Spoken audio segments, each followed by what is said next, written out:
Welcome, ladies and gentlemen. Alfred Keter is now deconstructing the Kenya Kwanza government on their failure. Speaking on a live camera today at the late June Moi's funeral in Kabarak, Alfred Keter is mentioning about the fake fertilizers, about the economic crisis, and they have talked about several things. The mistake which Kenya Kwanza are now doing, as if that is not enough, is also mentioning the doctor's strike, which is still carrying on in our country. So Alfred Keter were accompanied by the opposition leaders, as some of the government states who are there. I don't know if we had many government states, because some of them were away on maybe government function or something else. But on his speech, he have automatically revealed to President Ruto that he must do something. Things are not okay. Ladies and gentlemen, in this video I'm going to display or share with you. It's going to form the basis of our analysis. Let's take a look and listen to Alfred Keter once more.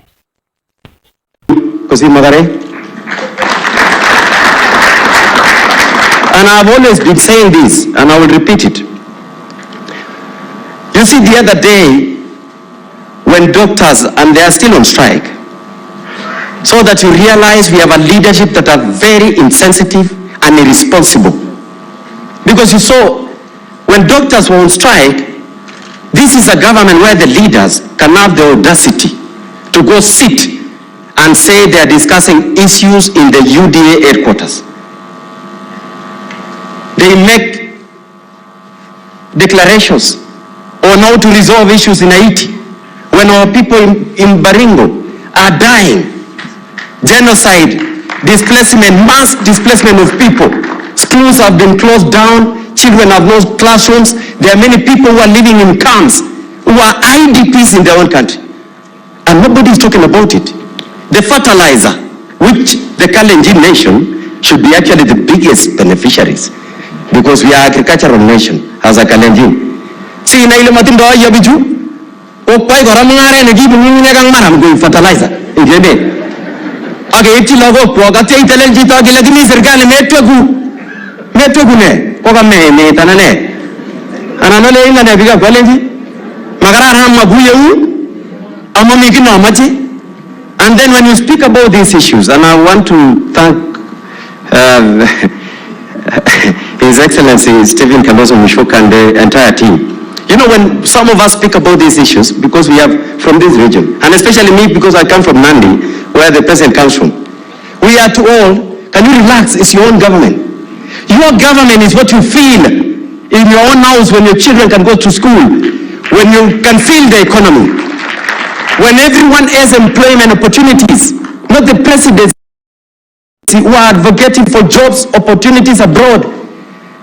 In Dubai, the 40 million of people who live in Dubai, 38 million are foreigners in Dubai. It's only 2 million are people from Dubai, because of the able leadership of Sheikh Mohammed, who has delivered his people beyond his people. Now Kenyans are benefiting. We are about 1.5 million in Dubai, looking for jobs. Why don't we create employment here?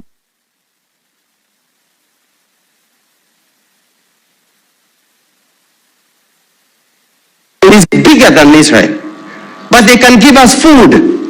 Look at the Russians the other day, they gave us fertilizer, free fertilizer, but we were sold the same fertilizer as a 1,500 fertilizer free. Nothing is free in this government, because people are doing business instead of doing what we call as responsible leadership to ensure that every young Kenyan, every lady, every poor person has a living, so that we become together as a country, as a nation. Taifa letu la Kenya, we have a blessing because we have many natural resources. We have the wildebeest which are crossing the Mara. It's one of the wonders of the world. Only Mara, if we focus on tourism, can uplift the standards of all Kenyans to a first world country. We have so many resources. Go to Kabarnet, very beautiful sceneries. Go to Nandi, beautiful sceneries. Go to Kitui, very beautiful places. Mombasa, Coast, all over. We have a beautiful nation, but we lack in leadership. And I must be bold enough to say, a spade is a spade, another big spoon. As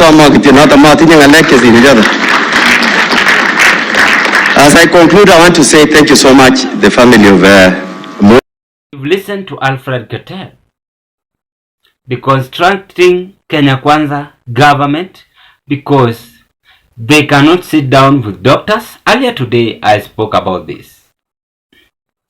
They cannot resolve the fake fertilizers. Those who had scandals on fake fertilizers have never been arrested and questioned thoroughly on this selling fake fertilizers to Kenyans. I want us to dig deep on this Alfred Keter remarks, but before I dwell much on this, ladies and gentlemen, if this might be your first time watching me at Zan Kenya TV YouTube channel, I request you kindly do me a favor, take a 1 second and click that subscription button and subscribe to our channel. After you subscribe, give this video a thumb up like, watch, share, and give us your opinion. And to the members, I want to appreciate you so much for your great support. Continue with the same spirit and kindly give this video like after you've watched and drop your opinion. So Alfred Keter is a very bright man, according to what I have observed. Alfred Keter is just trying to rectify the Kenya Kwanza mistake. Is trying to give the government direction to follow in order not to blame Kenyans. Alfred Keter is coming out and telling President Ruto the real reality, that he has failed to fulfill the promises he made to Kenyans. He have spoke about the doctor strike, fake fertilizers, the refugees, so many things at the late June Moi funeral. Number one, significant on this Alfred Keter bombshell. He wanted to know the importance of saying this, because he was expecting some of the Kenya Kwanza government to react immediately on that, because I'm very much aware they were there, some of them, to react and tell him the truth. Number two, Alfred Keter is just trying to make President Ruto to have a brighter future. There are things which the government can do. For instance, the issue of fake fertilizer, they can correct. For instance, the doctor strike, they can do it. Is it impossible?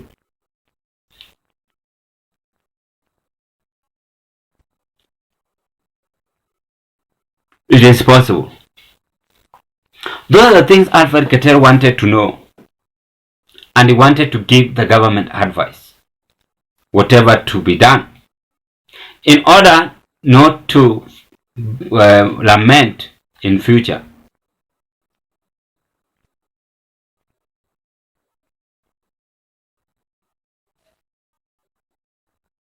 But obviously we will be judged on how the person is doing his work. And I said it today, earlier today.